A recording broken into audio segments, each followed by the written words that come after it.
हजार आदिवासियों को मैं प्रणाम करता हूं, आपके चरणों में सर रख के प्रणाम करता हूं, नमन करता हूं। मंच पे मौजूद सभी वरिष्ठों को प्रणाम करते हुए चंद लाइनों से मैं अपनी बात शुरू करूंगा कि रख हौसला, वो मंजर भी आएगा, प्यासे के पास चलकर समंदर भी आएगा। थक कर न बैठ मेरे आदिवासियों के निवासी, इस बार कांग्रेस की सरकार भी बनेगी और सरकार का मजा भी आएगा।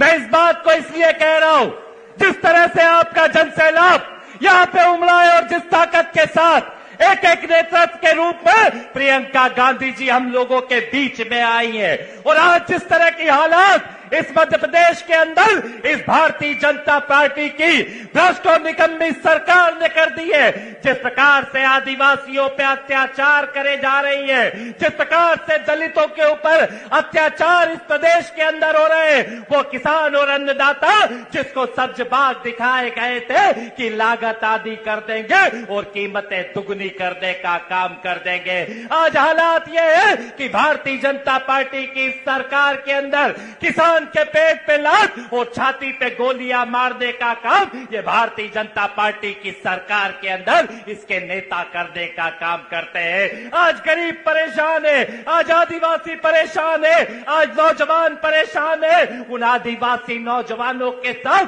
जो का पैसा कानून के तहत किया गया, जिसके अंदर रोजगार को बेचने का काम भारतीय जनता पार्टी की सरकार ने करने का काम करा, वो नौजवान जो पढ़ लिख के रोजगार चाहता है, उसके साथ जो धोखा करते हुए भारतीय जनता पार्टी बड़े बड़े विज्ञापन तो सीखो कमाओ योजना के देती है, पर भी एक भी नौजवान को रोजगार नहीं देती। वो कुटी की योजना, वो प्रधानमंत्री आवास की योजना जो 2011 के अंदर डॉक्टर मनमोहन सिंह जी के समय शुरू हुई, जिस योजना के अंतर्गत 1,38,000 गांवों में और 2.5 लाख रुपए शहरों में दिए जाते थे, तब की महंगाई और आज की महंगाई देखने का काम करो। मैं निवेदन करने आया हूं कि किसानों अपने फसलों के दाम को मांग के रहो, नौजवानों अपने रोजगार की बात करके रहो। जब जब भारतीय जनता पार्टी के नेता आए, इनसे पूछो कि आपने 15 लाख के काले धन का कहा था, आपने 2 करोड़ रोजगार का कहा था,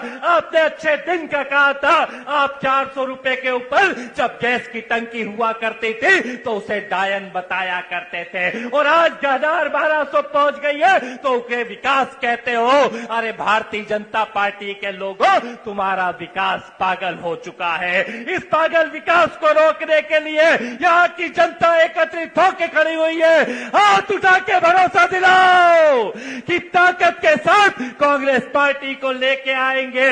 एक एक कार्यकर्ता, एक एक आदिवासी निकले और उस आदिवासी भाई जिसके चेहरे के ऊपर पेशाब करने का काम भारतीय जनता पार्टी के नेताओं ने करा है, उसको सबक सिखाने के लिए एक एक नौजवान एकत्रित होते हुए उस आदिवासी भाई के अपमान का बदला लेने का काम करे।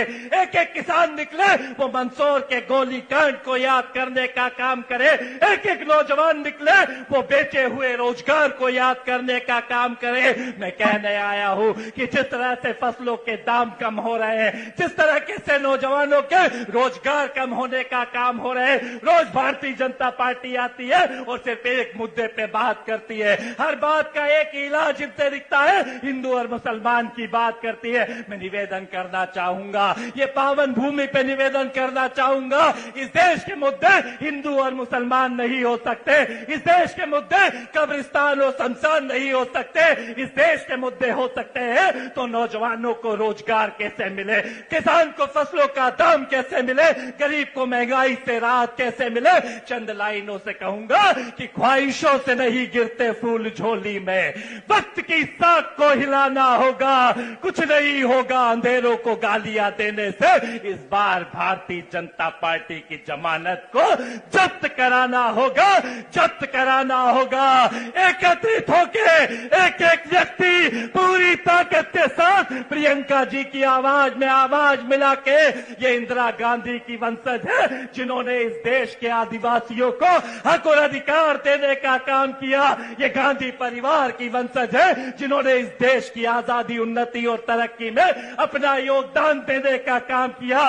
जब बलिदान की बात आई तो छाती पे 32 गोलियां और शरीर के चिथड़े उड़वाने का काम किया।